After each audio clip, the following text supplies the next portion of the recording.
राधे राधे दोस्तों, आज हम इस वीडियो में जानेंगे कि भादो मास की कृष्ण पक्ष की तीज कब है, जिसे सातुड़ी तीज, कजरी तीज, बड़ी तीज, सत्तू तीज आदि नामों से भी जाना जाता है। कजरी तीज का व्रत सुहागन महिलाओं के लिए मुख्य त्योहार है। कजरी तीज का व्रत रखने से परिवार में सुख सौभाग्य बढ़ता है, धन समृद्धि बढ़ती है। वहीं कुंवारी कन्याओं को सर्वगुण संपन्न पति की प्राप्ति होती है। यह तीज भाद्रपद मास के कृष्ण पक्ष की तृतीया तिथि को मनाई जाती है। इस बार कजरी तीज पूजा के लिए तृतीया तिथि का प्रारंभ बुधवार 21 अगस्त 2024 को शाम 5:06 से होगा और तृतीया तिथि का समापन 22 अगस्त 2024 गुरुवार को दोपहर 1:46 पर होगा। ऐसे में कजरी तीज का आरंभ 21 अगस्त को हो जाएगा। वहीं सूर्य उदय तिथि के आधार पर 22 अगस्त को भी कजरी तीज का व्रत मान्य रहेगा। आप सुबह उठकर कजरी तीज पूजा करके इस त्योहार को मना सकते हैं तथा चंद्र उदय का समय रहेगा 22 अगस्त को रात 8:43 पर। इस दिन सुहागिन महिलाएं पति की लंबी उम्र के लिए व्रत रखती हैं, जबकि कुंवारी कन्याएं अच्छा वर पाने के लिए यह व्रत रखती हैं। कजरी तीज पर जौ, गेहूं, चने और चावल के सत्तू में घी और मेवा मिलाकर तरह तरह के पकवान बनाए जाते हैं तथा चंद्र उदय के बाद भोजन करके व्रत को खोला जाता है।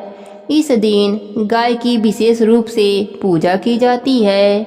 आटे की 7 लोइयां बनाकर उन पर घी और गुड़ रखकर गाय को खिलाने के बाद भोजन किया जाता है।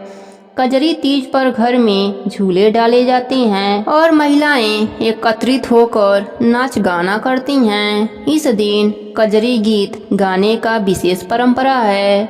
इस तरह से इस त्योहार पर अलग अलग जगहों के हिसाब से अलग अलग परंपराएं निभाई जाती हैं। अब जानते हैं कजरी तीज की पूजा विधि। कजरी तीज के अवसर पर निमड़ी माता की पूजा करने का विधान है। पूजन से पहले मिट्टी व गोबर से दीवार के सहारे एक तालाब जैसी आकृति बनाई जाती है। घी और गुड़ से पाल बांधी जाती है और उसके पास एक नीम की टहनी को रोप दिया जाता है।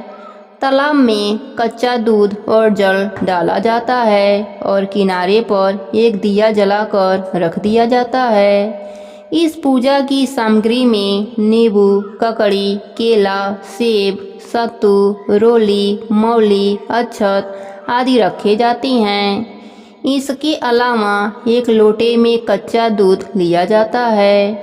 फिर शाम के समय श्रृंगार करने के बाद निमड़ी माता की पूजा की जाती है। सबसे पहले निमड़ी माता को जल में रोली के छींटे दिया जाता है, फिर चावल चढ़ाया जाता है। फिर निमड़ी माता के पीछे दीवार पर मेहंदी, रोली और काजर की 13 बिंदी अंगुली से लगाई जाती है। मेहंदी और रोली की बिंदी अनामिका अंगुली से लगाई जाती है और काजल की बिंदी तर्जनी अंगुली से लगाई जाती है।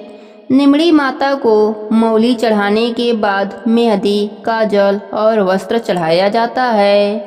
निमड़ी माता को कोई फल और दक्षिणा चढ़ाया जाता है और पूजा के कलश पर रोली से टीका लगाकर लच्छा बांधा जाता है। इसके बाद निमड़ी माता की कहानी सुनकर चंद्रमा को अर्घ्य दिया जाता है। निमड़ी माता की संपूर्ण कहानी मेरे चैनल पर आपको मिल जाएगा। साथ में आरती और गणेश कथा भी आपको मेरे चैनल पर मिल जाएगा। आइए अब जानते हैं चंद्रमा को अर्घ्य कैसे दिया जाता है।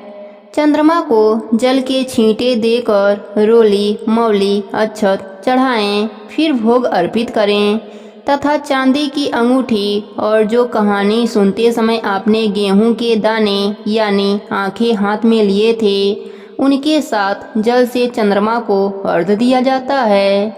जल से अर्घ्य देने के बाद एक ही जगह खड़े होकर 4 बार घूमें और चंद्रमा को प्रणाम करें तथा फिर निमड़ी माता का ध्यान करके अपने परिवार की कुशलता तथा सुहाग की लंबी उम्र की प्रार्थना करें।